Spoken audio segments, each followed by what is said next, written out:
আচ্ছা, আমরা তাহলে সাবস্টিটিউশন রিঅ্যাকশন পড়ছিলাম। গতদিন আমরা SN1 পড়ছিলাম, SN1 reaction.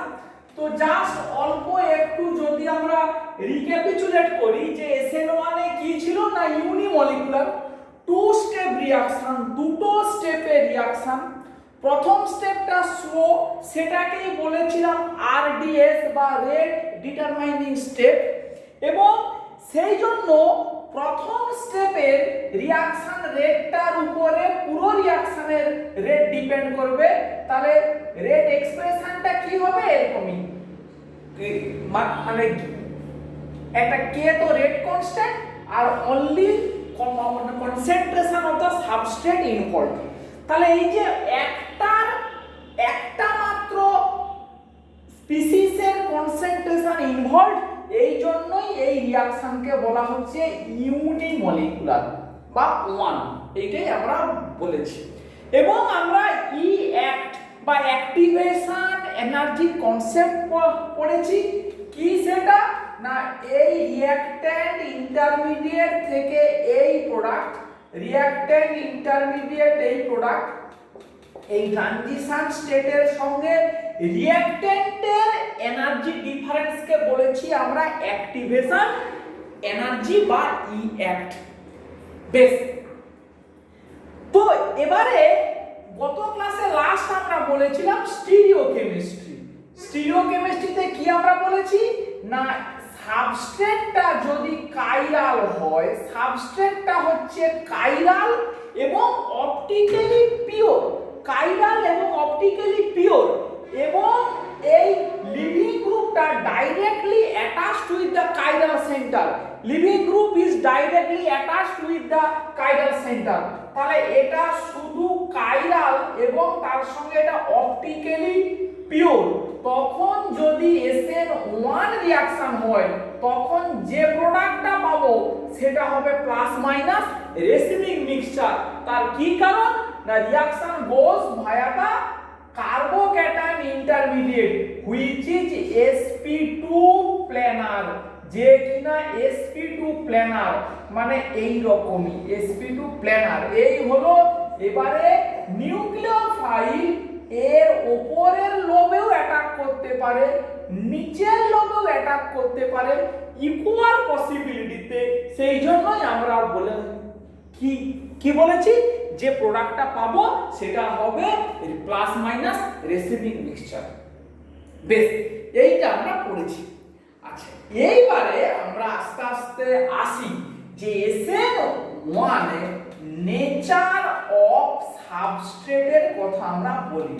Nature of substrate মানে সাবস্ট্রেটের নেচারের উপরে SN1 রিঅ্যাকশনের রিলেটিভ রেট কিভাবে ডিপেন্ড করে। আবারও বলছি, মনে কর এরকমই একটা CH3I বা CH3Cl, CH3CH2Cl, CH3CH, CH3Cl আর CH3CCH3Cl। এই ধরনের কম্পাউন্ডগুলোর যদি আমরা রিলেটিভ সলভোলিসিস, এই টার্মটা এবারে শোন, সলভোলিসিস এই কথাটার মানে হচ্ছে, লিসিস কথাটার মানে হচ্ছে ব্রেক করা, সলভো মানে হচ্ছে সলভেন্ট। তার মানে যে রিঅ্যাকশনে সলভেন্ট ইজ দা নিউক্লিওফাইল, মানে যদি জল দিয়ে ভাঙা হয়, জল নিউক্লিওফাইল, তখন সেই রিঅ্যাকশনকে বলবো আমরা হাইড্রোলিসিস। যদি মিথানল সলভেন্ট হয় তখন তাকে বলবো মিথানোলিসিস। যদি অ্যাসিটিক অ্যাসিড সলভেন্ট হয় তখন তাকে বলবো অ্যাসিডোলিসিস। এইভাবে টার্মগুলো বলা হয় এবং জেনারেল টার্মিনোলজি হচ্ছে সলভোলিসিস। বেশ, সলভোলিসিস মানে SN1 এটা মোটামুটি ক্ষেত্রে ধরে নেওয়া হয়। তাহলে এই সাবস্ট্রেটগুলো যদি রিলেটিভ সলভোলিসিসের রেট স্টাডি করা হয়, মানে কার সলভোলিসিসের রেট এদের মধ্যে কম হবে, কার বেশি হবে, কার ম্যাক্সিমাম হবে, কার মিনিমাম হবে, সেটা যদি কম্পেয়ার করতে চাই তাহলে আমাকে কি কম্পেয়ার করতে হবে না প্রত্যেকটা সাবস্ট্রেটের সাপেক্ষে আমাকে চিন্তা করতে হবে যে সাবস্ট্রেটের SN1 রিঅ্যাকশনের স্টেপ 1 যে স্টেপটা RDS, আবারও বলছি প্রত্যেকটার সাপেক্ষে তার মানে এখান থেকে যদি SN1 হয় CH3 প্লাস কার্বোক্যাটায়ন তৈরি হবে, এখান থেকে SN1 এর স্টেপ 1 এ এই কার্বোক্যাটায়ন তৈরি হবে, এখান থেকে এর স্টেপ 1 এ এই কার্বোক্যাটায়ন তৈরি হবে, আর এখান থেকে এর স্টেপ 1 এ এই কার্বোক্যাটায়নটা তৈরি হবে। তাহলে এই ধরনের কার্বোক্যাটায়ন তৈরি হবে স্টেপ 1, সেটাই RDS।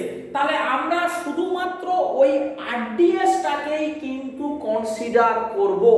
মাইন্ড দ্যাট মানে অনলি RDS টাকেই আমরা কনসিডার করব, কারণ ওটার উপরেই রেটটা ডিপেন্ড করবে। বেশ, এবারে কোশ্চেন হচ্ছে যে কথাটা আমরা বারবার করে আগের দিনও বলেছি যে অ্যাক্ট, এই অ্যাক্টিভেশন এনার্জিটাই হচ্ছে গিয়ে সেন্ট্রাল ক্যারেক্টার, মানে ওর উপরে সব কিছু ডিপেন্ড করবে। যখনই কোনো রিঅ্যাকশনের রিলেটিভ রেট নিয়ে আমরা কথা বলতে যাব, সব সময় আমরা অ্যাক্ট বা অ্যাক্টিভেশন এনার্জি সম্বন্ধেই কথাবার্তা বলবো। We will always consider act. যে রিঅ্যাকশনের অ্যাক্ট মানে এই গ্যাপটা যত বেশি হবে সেই রিঅ্যাকশনের রেট তত স্লো হবে, যে রিঅ্যাকশনের এই গ্যাপটা যত কম হবে তার রেট তত ফাস্টার হবে। তাহলে কি বললাম, higher the act slower the rate of the reaction. এবারে প্রশ্ন হচ্ছে যে অ্যাক্ট কার উপরে ডিপেন্ড করবে, রিঅ্যাকট্যান্টের এনার্জি এবং ট্রানজিশন স্টেটের এনার্জি। আমি একদম ধরে ধরে বলছি কিন্তু। তাহলে act will depend upon energy of the reactant, energy of the transition state. রিঅ্যাকট্যান্টের এনার্জি কনস্ট্যান্ট থাকে, ওটাকে খুব একটা ভাবে কিছু নড়ানো চড়ানো যায় না। কিন্তু ট্রানজিশন স্টেট ভাব, যদি ট্রানজিশন স্টেট সামহাউ স্টেবিলিটি পায় তখন টিএস এর এনার্জি নিচে নামবে, যদি টিএস টা স্টেবিলিটি না পায় তাহলে তার এনার্জি কমবে না। তাহলে কি বললাম যে ট্রানজিশন স্টেটের স্টেবিলিটির উপরে অ্যাক্ট ডিপেন্ড করবে। যে রিঅ্যাকশনের ট্রানজিশন স্টেট যত বেশি স্টেবল হবে, যে রিঅ্যাকশনের ট্রানজিশন স্টেট যত বেশি স্টেবল হবে তত তার টিএসটা নিচের দিকে নামবে। স্টেবল মানে এনার্জি লস করবে, তার মানে তার অ্যাক্ট তত কম হবে, রিঅ্যাকশন তত ফাস্টার হবে। এখন এই সাবস্ট্রেটগুলোর সাপেক্ষে আমরা যদি এদের প্রত্যেকের ট্রানজিশন স্টেটের অবস্থাটা একটু বুঝে নেই, তাহলে প্রথমটার ক্ষেত্রে ট্রানজিশন স্টেট হবে এরকমই, এই methyl del plus CL del minus. তাহলে SN1 এর ফার্স্ট স্টেপের টিএসটা কেমন না ইনসিপিয়েন্ট কার্বোক্যাটায়ন, আমরা সেটা বুঝেছি, ইনসিপিয়েন্ট কার্বোক্যাটায়ন। তাহলে সেকেন্ড সাবস্ট্রেটের ট্রানজিশন স্টেটটা কেমন এরকমই, এই ডেল প্লাস এই ডেল মাইনাস। থার্ডেরটা কেমন এরকমই, CH3 ডট ডট Cl এই ডেল প্লাস এই ডেল মাইনাস। তারপরেরটা কেমন, CH3 এই ডট ডট Cl এই ডেল প্লাস এই ডেল মাইনাস। তাহলে এই রকমই আমাদের ট্রানজিশন স্টেটের ছবিগুলো ভালো করে বুঝে নিন। তাহলে এইটা হচ্ছে এদের টিএস। এবারে এই টিএস গুলোর স্টেবিলিটি ডিপেন্ড করবে কিসের উপরে, এই ডেল্টা প্লাসটা কতটা বেশি স্টেবিলিটি পাবে। তাহলে আমরা কি বলেছি, এইখানে পজিটিভ চার্জ ডেভেলপ করছে, তার মানে টিএস এর নেচারটা হচ্ছে ইনসিপিয়েন্ট কার্বোক্যাটায়ন। টিএস এর nature is like incipient carbocation. Carbocation যে যে প্যারামিটারের দ্বারা স্টেবিলিটি পায়, ইনসিপিয়েন্ট কার্বোক্যাটায়নও ঠিক সেই সেই প্যারামিটারের দ্বারা স্টেবিলিটি পাবে। কার্বোক্যাটায়ন কি কি দ্বারা স্টেবিলিটি পায়? Inductive effect, hyperconjugation, resonance আর কি কনজুগেশন, এইগুলোর দ্বারা স্টেবিলিটি পায়। আমরা সেমিস্টার 1-এ আমরা পড়েছি। তাহলে এখানে দেখ এইটা, এই সাবস্ট্রেটটা, এই ইনসিপিয়েন্ট কার্বোক্যাটায়নটা ম্যাক্সিমাম স্টেবিলিটি পাবে লাস্টেরটা। তার কি কারণ? এই ইনসিপিয়েন্ট কার্বোক্যাটায়নটা 9টা হাইপার কনজুগেটিং হাইড্রোজেন দ্বারা স্টেবিলিটি পাবে। এখানে কটা আছে? 6টা হাইপার কনজুগেটিং হাইড্রোজেন। এখানে কটা আছে? 3টা। এখানে একটাও নেই। তাহলে এখান থেকে যত আমরা এদিকে যাব, মিথাইল ক্লোরাইড থেকে ইথাইল ক্লোরাইড থেকে আইসোপ্রোপাইল ক্লোরাইড থেকে টারসিয়ারি বিউটাইল ক্লোরাইড, যত বাঁদিক থেকে ডান দিকের সাবস্ট্রেটগুলোতে মুভ করব, এই সাবস্ট্রেটগুলোর করেসপন্ডিং SN1 এর ট্রানজিশন স্টেট কত বেশি স্টেবিলিটি পাচ্ছে, এর থেকে এর টিএস বেশি স্টেবল, এর থেকে এর টিএস বেশি স্টেবল, এর থেকে এর টিএস বেশি স্টেবল। তার কি কারণ? আবার বলছি, টিএস এর নেচারটা হচ্ছে incipient carbocation like. Incipient carbocation মানে হচ্ছে ওর নাম্বার অফ হাইপার কনজুগেটিং হাইড্রোজেন বেশি। তাহলে যার টিএস যত বেশি স্টেবল, তার ই অ্যাক্ট তত কম হবে। তার মানে যত বাঁদিক থেকে ডান দিকে আমরা যাব, SN1 এর ই অ্যাক্ট অ্যাক্টিভেশন এনার্জি তত কম হবে, তাহলে রিঅ্যাকশন তত ফাস্টার হবে। তাহলে পুরো জিনিসটাকে যদি আমরা এই সাবস্ট্রেটের নেচারটাকে যদি আমরা সামারি করি, যে SN1 মানে অ্যালকিল হ্যালাইড গুলোর মধ্যে, অ্যালকিল হ্যালাইড গুলো কে কে? Methyl chloride, ethyl chloride, isopropyl chloride এবং টারসিয়ারি বিউটাইল ক্লোরাইড। এদিকে এইভাবে না বলে একটু অন্যরকম ভাবে যদি বলি, methyl halide 1 degree alkyl halide, 2 degree alkyl halide এবং 3 ডিগ্রি অ্যালকিল হ্যালাইড। তাহলে যত এখান থেকে এদিকে মুভ করব, কি হবে না TS more stable, TS more stable.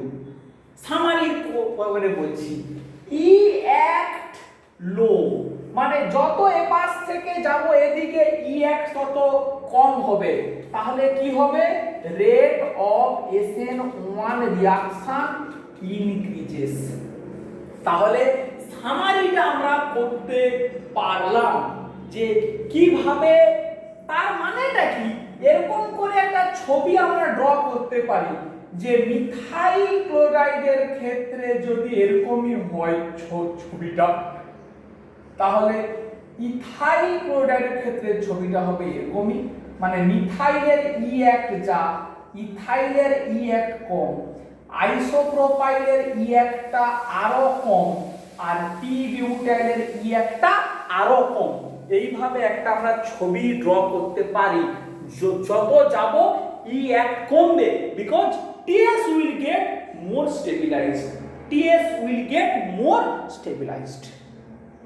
বেশ, তাহলে আমরা সাবস্ট্রেটটা নরমাল অ্যালকিল হ্যালাইডের ক্ষেত্রে সাবস্ট্রেটের উপরে কিভাবে SN1 এর রেট ডিপেন্ড করে সেইটা আমরা পড়লাম।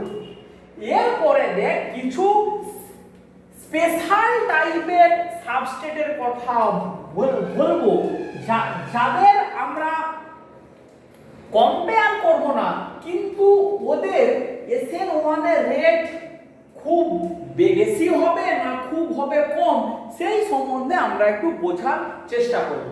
ধর যদি প্রথমেই আমরা বলি যে অ্যালাইল হ্যালাইড আর হচ্ছে বেনজাইল হ্যালাইড, অ্যালাইল হ্যালাইড এবং benzyl halide.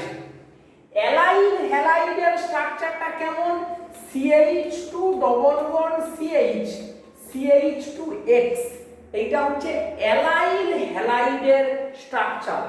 Benzyl BH CH2X, benzyl বানানটা ইম্পর্টেন্ট, BENZYL, বেনজাইল। আর বেনজোইল একটা হয়, বেনজোইল ক্লোরাইড মনে কর বললো, বেনজোইল ক্লোরাইডের হবে স্ট্রাকচার PHCOCl, তাহলে এটা হচ্ছে বেনজোইল ক্লোরাইড আর এটা হচ্ছে বেনজাইল PHCH2। এই দুটো পার্টিকুলার অফ সাবস্ট্রেট, এদের উপরে SN1 এর রেট খুব হাই হয়, এদের SN1 রিঅ্যাকশনের রেট খুব হাই, বা আমরা বলতে পারি they are very good substrate towards SN1 reaction. These two substrates are extremely good for SN1 type of reaction, but they are susceptible towards SN2. তার কি কারণ? একই কারণ, এর করেসপন্ডিং এর করেসপন্ডিং যে ইনসি ট্রানজিশন স্টেটটা হবে তার স্ট্রাকচারটা হবে এরকমই, এই ডেল প্লাস এই ডেল মাইনাস, এইটা হবে অ্যালাইল হ্যালাইডের SN1 এর ট্রানজিশন স্টেট। তাহলে যে এখানে ডেল প্লাস চার্জ তৈরি হচ্ছে তার মানে সঙ্গে সঙ্গে এই যে ভ্যাকেন্ট পি পাশের পাই বন্ড দ্বারা কি পাবে? স্টেবিলিটি পাবে, এরকম করে পাই বন্ডের দ্বারা রেজোনেন্স স্টেবিলিটি পাবে। তার মানে TS will get highly stabilized, that is why these substrate বা allyl halide are extremely good substrate for SN1 reaction. এই পজিশনটাকে বলা হবে অ্যালাইলিক পজিশন। ভালো করে বুঝে নিন, ডবল বন্ডের পরের কার্বন, ডবল বন্ডের পরে sp3 কার্বন, ওটাকে বলা হবে অ্যালাইলিক পজিশন। সিমিলারলি এই পজিশনটাকে বলা হবে বেনজাইলিক পজিশন, বেনজাইলিক পজিশন। তাহলে একই রকম ভাবে বেনজাইল হ্যালাইড কেন গুড সাবস্ট্রেট ফর SN1? তার কারণ হচ্ছে এরও যদি আমি করেসপন্ডিং ট্রানজিশন স্টেটের ছবিটা ড্র করি তাহলে এরকমই দেখতে লাগবে। তাহলে এই ট্রানজিশন স্টেটটাও এরকম করে বেনজিনের সঙ্গে রেজোনেন্স করতে পারবে। CH2AX ডেল প্লাস মানে এরকম ভ্যাকেন্ট পি ডেভেলপ করছে, সে এই বেনজিনের যে পাই বন্ড, বেনজিনের যে পাই ক্লাউড তার দ্বারা হাইলি এরকম করে স্টেবিলিটি পাবে রেজোনেন্সের থ্রু দিয়ে। তাহলে আমরা বোঝাতে পারলাম যে অ্যালাইল হ্যালাইড এবং বেনজাইল হ্যালাইড কেন good substrate towards SN1 reaction বোঝাতে পারলাম। বেশ, এইখানে আরেকটা কথা বলা আছে। কি কথা বলা? আমরা একটু আগে যখন এরকম করে মনে কর ইথাইল ক্লোরাইড, আইসোপ্রোপাইল ক্লোরাইড এবং টারসিয়ারি বিউটাইল ক্লোরাইডের যখন আমরা সলভোলিসিস স্টাডি করলাম, কোন জায়গাতে কোন বইতে বা কেউ এরকম করে একটা কনসেপ্ট বলে, আমাকে বলল যে tertiary butyl chloride very good substrate for SN1 reaction. এরকম করে লোকে বলে, তার কি উত্তর দেয় লোকে? মানে কেউ বলে যে তার কারণ এর করেসপন্ডিং যে কার্বোক্যাটায়নটা হয় তৈরি সেটা হাইলি স্টেবল। তাহলে কি বলে লোকে? যে এর করেসপন্ডিং কার্বোক্যাটায়নটা হাইলি স্টেবল, এই কার্বোক্যাটায়নটা স্টেবল বলেই রিঅ্যাকশনটা ফাস্ট হয়। এখন এই কথাটা বলাটা উচিত নয়, তার কি কি কারণ দেখ, ভালো করে লজিকটা বোঝ। এই কথাটা বলাটা মানে ফলসিফাইড স্টেটমেন্ট, এই কারণে SN1 রিঅ্যাকশনে এটা হচ্ছে সাবস্ট্রেট, সেখান থেকে যখন পুরো কার্বোক্যাটায়নটা তৈরি হয়ে গেল, এটা হচ্ছে ইন্টারমিডিয়েট বা বলতে পারি স্টেপ 1, যেটা RDS, সেই স্টেপ 1 এর এটা একটা প্রোডাক্ট বলতে পারি। তাহলে এনার্জি প্রোফাইল ডায়াগ্রাম যখন আমরা ড্র করছি, তখন দেখ এখানে রিঅ্যাকট্যান্ট বা কে টারসিয়ারি বিউটাইল ক্লোরাইড, আর এটা ভেঙে কার্বোক্যাটায়নটা কোথায় আসছে, এইখানে আসছে। তাহলে এই কার্বোক্যাটায়নের স্টেবিলিটির সঙ্গে রিঅ্যাকশন রেটের কি কোনো সম্পর্ক আছে? একটু ঠান্ডা মাথায় ভেবে দেখ এইটা, যে এই কার্বোক্যাটায়ন বা ইন্টারমিডিয়েটের স্টেবিলিটির সঙ্গে অ্যাকচুয়ালি রিঅ্যাকশন রেটের কোনো সম্পর্ক নেই। কোথায় সম্পর্কটা আছে না, তোকে ভেঙে বলতে হবে ট্রানজিশন স্টেটের সঙ্গে সম্পর্ক, কারণ রিঅ্যাকশন রেট ডিপেন্ড করে অ্যাক্টিভেশন এনার্জির উপরে।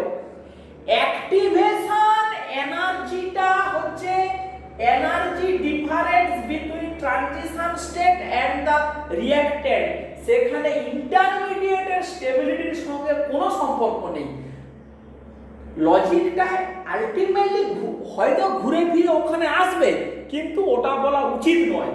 এইটা বলে তোকে বলতে হবে যে ট্রানজিশন স্টেটের নেচারটা কার্বোক্যাটায়নের মতো, সেই জন্য হাইপার কনজুগেশন দিয়ে স্টেবিলিটি পায় বা যেখানে রেজোনেন্স দিয়ে স্টেবিলিটি পায়, সেইটা বলতে হবে।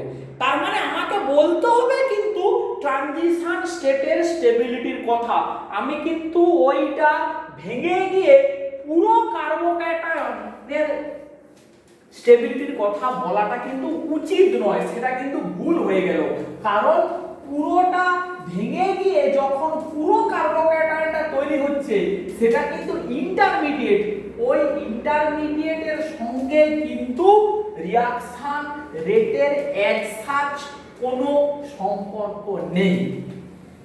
তাহলে আমরা কি পড়ছি না, nature of substrate towards SN1 reaction, SN1 রিঅ্যাকশনের উপরে সাবস্ট্রেটের নেচার কিভাবে ডিপেন্ড করে, সেই সম্বন্ধে আমরা একটু বোঝার চেষ্টা করছি। তাহলে আমরা অ্যালাইল হ্যালাইড এবং বেনজাইল হ্যালাইড সম্বন্ধে পড়লাম। They are very good substrate towards SN1 reaction. ঠিক আমরা একই রকম ভাবে দুটো সাবস্ট্রেটের কথা বলবো, ভিনাইল হ্যালাইড আর হচ্ছে ফিনাইল হ্যালাইড। ভিনাইল হ্যালাইড আর ফিনাইল হ্যালাইড।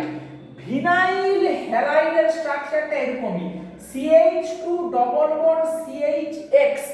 ভালো করে বুঝে নে, তোর অ্যালাইল হ্যালাইডের সঙ্গে ভিনাইলের পার্থক্যটা কি, sp2 কার্বনের সঙ্গে ডাইরেক্টলি X আছে, এটা হচ্ছে vinyl halide.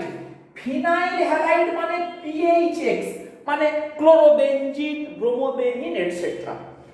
These type of substrates are very bad substrate towards SN1 reaction, বা এদের উপরে সলভোলিসিসের রেট খুব স্লো, মানে এরা মোটেই ভালোভাবে SN1 রিঅ্যাকশন দেয় না। They are very bad substrate towards SN1 reaction.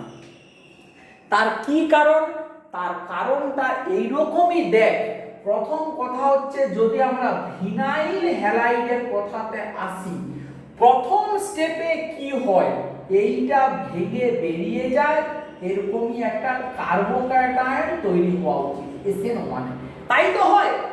এখন নরমাল CX বন্ডের তুলনায় compare to A normal CX bond, মানে যে কোনো sp3 কার্বনের সঙ্গে X এর যে বন্ডটা থাকে ওর তুলনায় এই sp2 কার্বনের সঙ্গে যে X বন্ড এটা মোর স্ট্রঙ্গার। তার কি কারণ? X এর লোন পেয়ারের সঙ্গে একটা ব্যাক বন্ডিং হয় এরকমই CH2 CH double bond X plus. তার মানে এই ব্যাক বন্ডিং এর জন্য এই বন্ডটা কি পায়? পার্শিয়াল ডবল বন্ড ক্যারেক্টার পায় কে? এই sp2 কার্বনের সঙ্গে X। sp2 কার্বনের সঙ্গে X ভিনাইল হ্যালাইডের এই বন্ডটা অনেকটাই stronger because of back bonding. ওই জন্য কি হয়, এই বন্ডটা স্ট্রং বলে এ সহজে ভাঙতে পারে না। এটা 1 নম্বর কারণ। 2 নম্বর কি কারণ?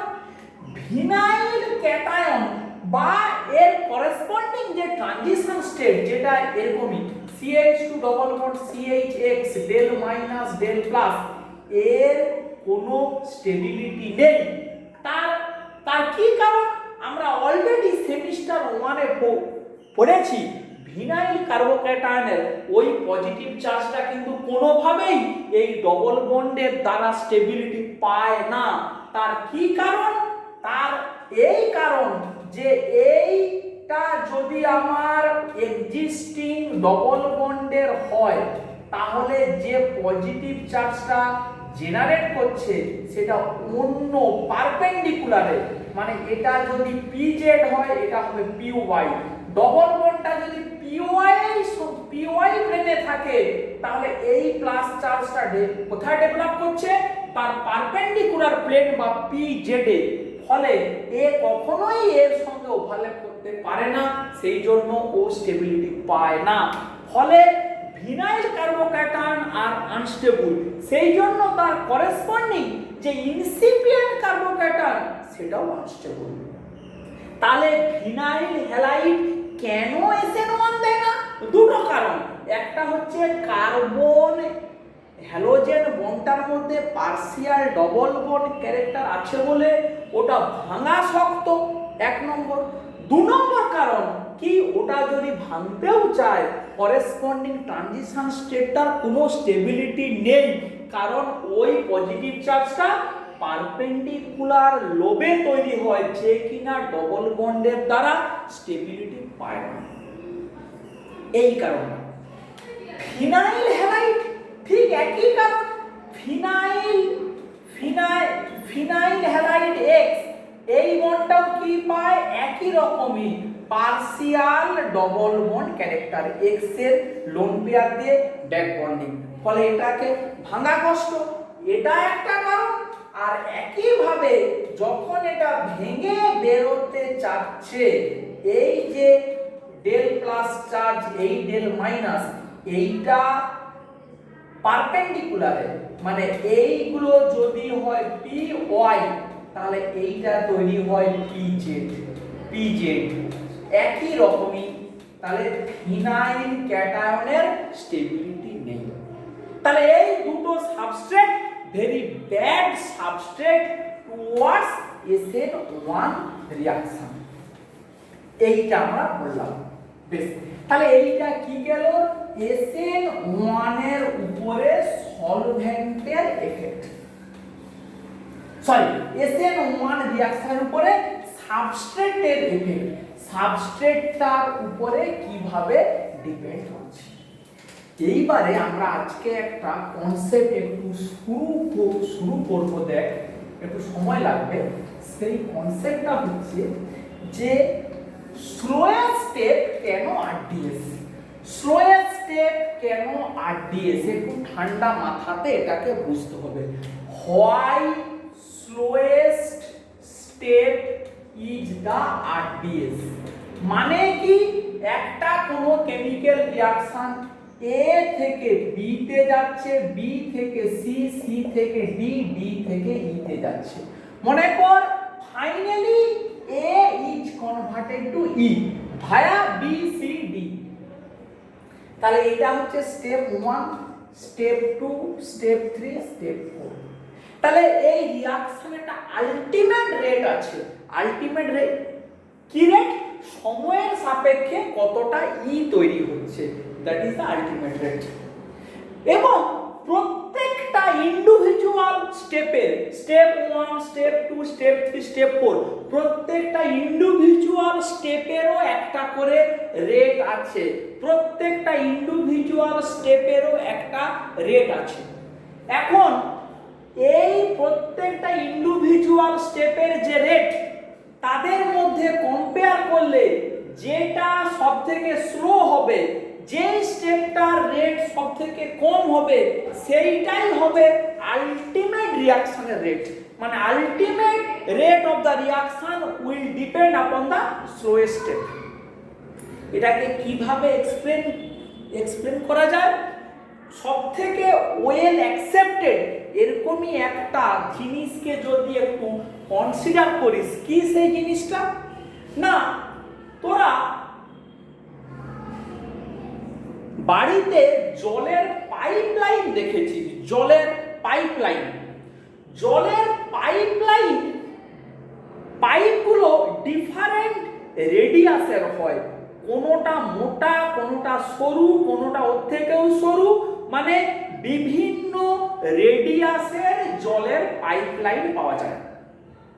এবং চিন্তা কর, কলের মিস্ত্রিরা যখন একটা মোটা পাইপের মুখে আর একটা সরু পাইপ লাগায়, তখন সেখানে একটা সকেট লাগিয়ে দেয়, একটা তোর রিডিউসার সকেট, মানে ওর সাথে ওটাকে যাতে জোড়া যায়। সেটা ডিফারেন্ট ইস্যু। আচ্ছা, আমি হাইপোথেটিক্যালি এরকম একটা চিন্তা করি যে কোনো একজন কলের মিস্ত্রি, সে মনে কর এইরকমই কিছু ডিফারেন্ট রেডিয়াসের জলের পাইপকে মনে কর এরকম করে জুড়েছে।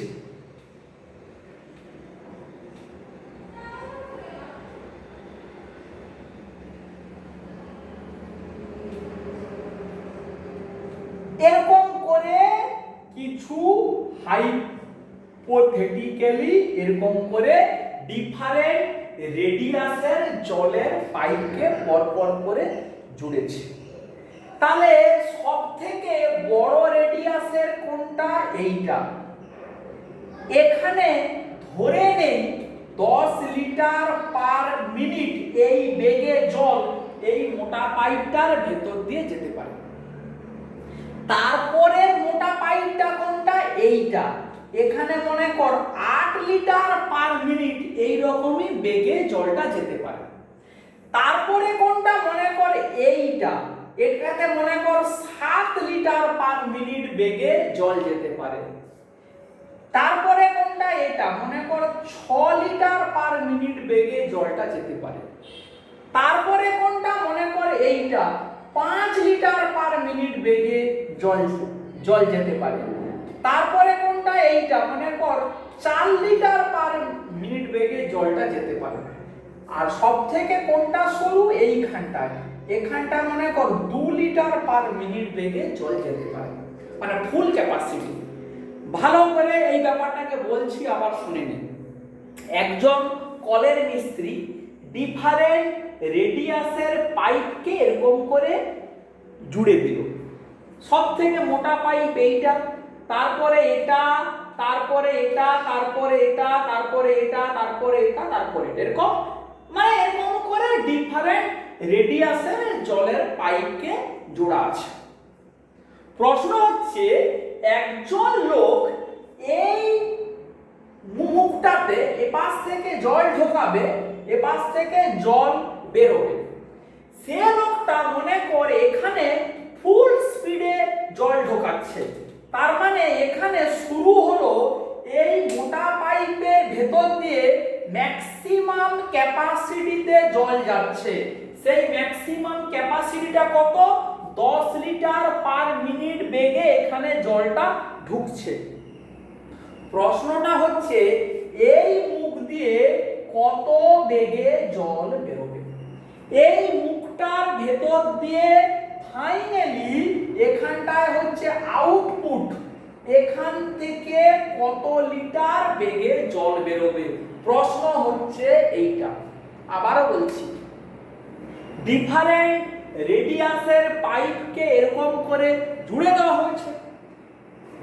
এর ম্যাক্সিমাম স্পিড লিমিট মানে এর ভেতর দিয়ে ম্যাক্সিমাম এত বেগে জল যেতে পারে এবং ডিফারেন্ট রেডিয়াসের উপরে বেস করে আমরা অ্যাজাম্পশন করলাম যে এরকম এরকম জায়গা দিয়ে ম্যাক্সিমাম জলের স্পিড এরকমই হতে পারে।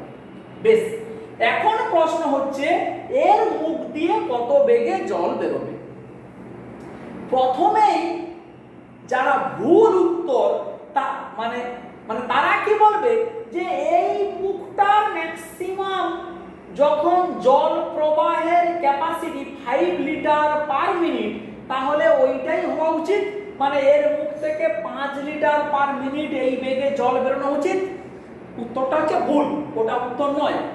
কি হবে উত্তরটা? একটু ঠান্ডা মাথাতে ভাব, এইটার ভেতর দিয়ে 10 লিটার পার মিনিট বেগে জল যাচ্ছে, এখানটাতে এসে মুখটা সরু হয়ে গেল, এর ম্যাক্সিমাম এখান থেকে জল যাওয়ার ক্যাপাসিটি 7 লিটার পার মিনিট, তাহলে এর ভেতর থেকে 7 লিটার পার মিনিট বেগেই জল যাবে। শুনেন, তারপরে মুখটা আরো শুরু হয়ে গেছে, সেখানে maximum capacity 4 litre per minute, তাহলে এইখান থেকে 4 লিটার পার মিনিট বেগে জল যাবে। এবারে মুখটা বড় হয়েছে, এইখানেই কনসেপ্টটা কে তোকে ক্লিয়ার করতে হবে। এখানে মুখটা বড় হয়ে গেছে, এর maximum capacity 8 litre per minute, কিন্তু চিন্তা কর এই জায়গাটা দিয়ে এখানে কত বেগে জল ঢুকছে না, এই পাইপের যে ক্যাপাসিটি সেইটা কত, 4 লিটার পার মিনিট বেগে জল এখানে ঢুকছে। তাহলে এখানে যদি 4 লিটার পার মিনিট বেগে জল মানে জলটা ঢুকে, তাহলে এর ভেতর থেকে সে 4 লিটার পার মিনিটেই যাবে। এটা বড় রেডিয়াস হলেও এর ক্যাপাসিটি বেশি হলেও কিছু করার নেই। এবারে এখানে এসে মুখটা আরো সরু হয়ে গেছে, ম্যাক্সিমাম এই সরুর ভেতর দিয়ে ফ্লো রেটটা কত, 2 লিটার পার মিনিট, তাহলে এর ভেতর দিয়ে 2 লিটার পার মিনিট ম্যাক্সিমামে যাবে। এবারে এরপরে মুখটা আরো বড়, 6 লিটার পার মিনিটের ক্যাপাসিটি, কিন্তু এই জায়গাটাতে কত লিটার পার মিনিট বেগে জলটা ঢুকছে না, 2 লিটার পার মিনিট, তাহলে এর ভেতর থেকেও 2 লিটার পার মিনিটেই জলটা বেরোবে এবং এর মুখটা দিয়েও 2 লিটার পার মিনিটেও জলটা বেরোবে। তার মানে আলটিমেট ব্যাপারটা দেখ, ডিফারেন্ট রেডিয়াসের পাইপ জোড়া থাকলেও ফাইনালি জলটা কি রেটে বেরোচ্ছে সেইটা এই সবথেকে সরু মুখ থেকে সবথেকে সরু পাইপের যে ম্যাক্সিমাম স্পিড, সেই স্পিডেই জলটা বেরোচ্ছে। তার মানে এই তার ভেতর থেকে আলটিমেট জল যাওয়ার স্পিডটা কি, এখানে কি রেটে ঢোকাচ্ছিস that does not matter, finally কি রেটে বেরোচ্ছে সেটাই বলবে যে এর ভেতর থেকে টোটাল জল যাওয়ার স্পিডটা কি। ফাইনালি তাহলে বেরোবে কোনটার উপরে ডিপেন্ড করবে, সব থেকে সরুটার উপরে, মানে সরুটার ভেতর থেকে সব থেকে থিনেস্ট পাইপের ভেতর থেকে যে রেটে জল যাবে সেইটাই ডিসাইড করবে আলটিমেট আউটপুটটা কি হবে।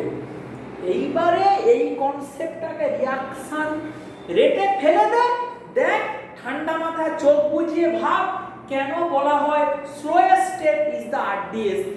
একটা মাল্টিপল স্টেপের রিঅ্যাকশন, মাল্টি স্টেপ রিঅ্যাকশনের যে স্টেপটা সবথেকে স্লো, সেই স্টেপটার উপরেই ওই রিঅ্যাকশনের আলটিমেট রেটটা কিন্তু ডিপেন্ড করবে। এইটাই হচ্ছে রিঅ্যাকশনের বিউটি।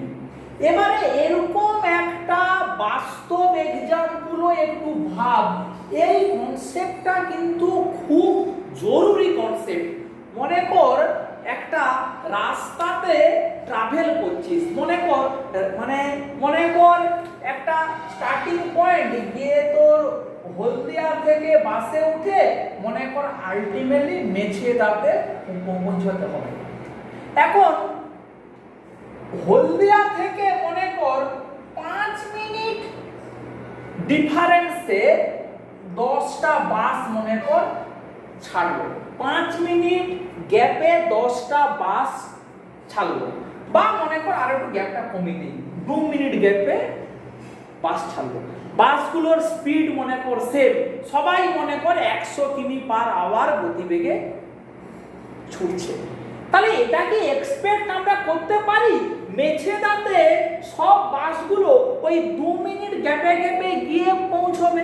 যে বাস আগে ছেড়েছে সে আগে পৌঁছবে, তার পরের বাসটা যে 2 মিনিট পরে ছেড়েছে সে 2 মিনিট পরে গিয়ে পৌঁছবে। এরকম কিন্তু ব্যাপারটা নয়। তার কি কারণ?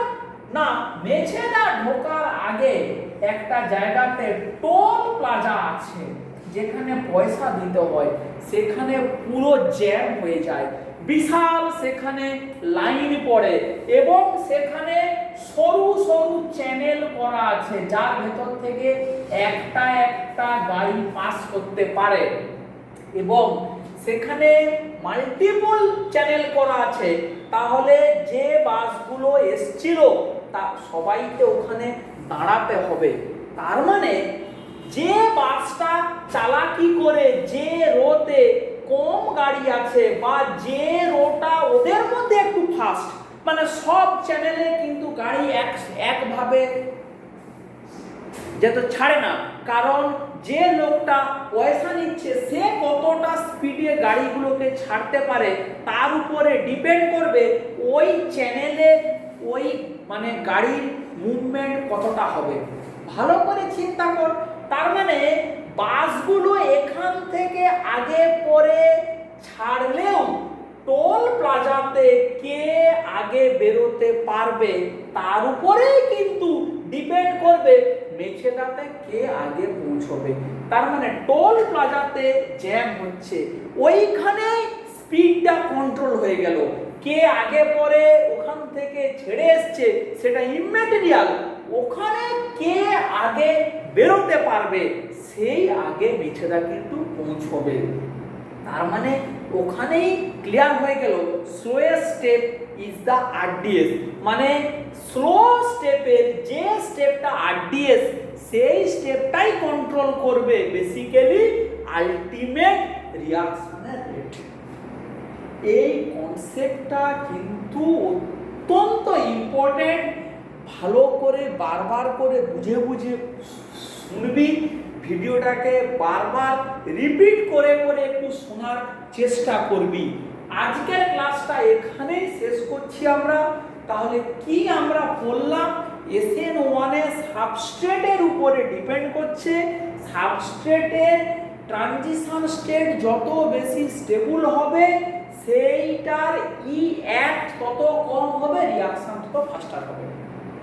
অ্যালকিল হ্যালাইডগুলোর মধ্যে প্রাইমারি, সেকেন্ডারি, টারসিয়ারি অ্যালকিল হ্যালাইডের টারসিয়ারি অ্যালকিল হ্যালাইডের রিঅ্যাকশন রেট সবথেকে ফাস্টার, তার কারণ তার করেসপন্ডিং ট্রানজিশন স্টেট সবথেকে বেশি স্টেবল, বিকজ ও ট্রানজিশন স্টেটে যে ইনসিপিয়েন্ট কার্বোক্যাটায়নটা তৈরি হচ্ছে তার স্টেবিলিটি বেশি due to more number of hyperconjugated hydrogen. আর কি বললাম, allyl halide, benzyl halide, they are very good substrate for SN1 because ওদেরও ট্রানজিশন স্টেট রেজোনেন্স স্টেবিলিটি পায়। উল্টো সাইডে vinyl halide they are very bad substrate for SN1 because ওদের transition স্টেটের কোনো স্টেবিলিটি নেই, বা কার্বন হ্যালাইড বন্ডটার মধ্যে পার্সিয়াল ডবল বন্ড ক্যারেক্টার থাকে, ফলে ওটা ভাঙতে চায় না। নেক্সট কি আমরা এক্সপ্লেন করলাম, কেন হয় slowest step is the RDS, সেটা ওই একটা জলের পাইপের ডিফারেন্ট রেডিয়াসের পাইপের গল্প দিয়ে বোঝানোর চেষ্টা করলাম। যে সব থেকে সরু পাইপের ভেতর দিয়ে যে রেটে জল যাবে আলটিমেট জলের আউটপুটটা ওর উপরেই ডিপেন্ড করবে। ওই জন্যই বলা হয় slowest step is the hardest. ঠিক আছে, তাহলে এই পর্যন্তই আমাদের আজকের ক্লাসটা থাকলো। আমরা পরের দিন সলভেন্টের এফেক্ট পড়বো SN1, তারপরে আমরা SN2 রিঅ্যাকশন শুরু করব। ওকে, ঠিক আছে।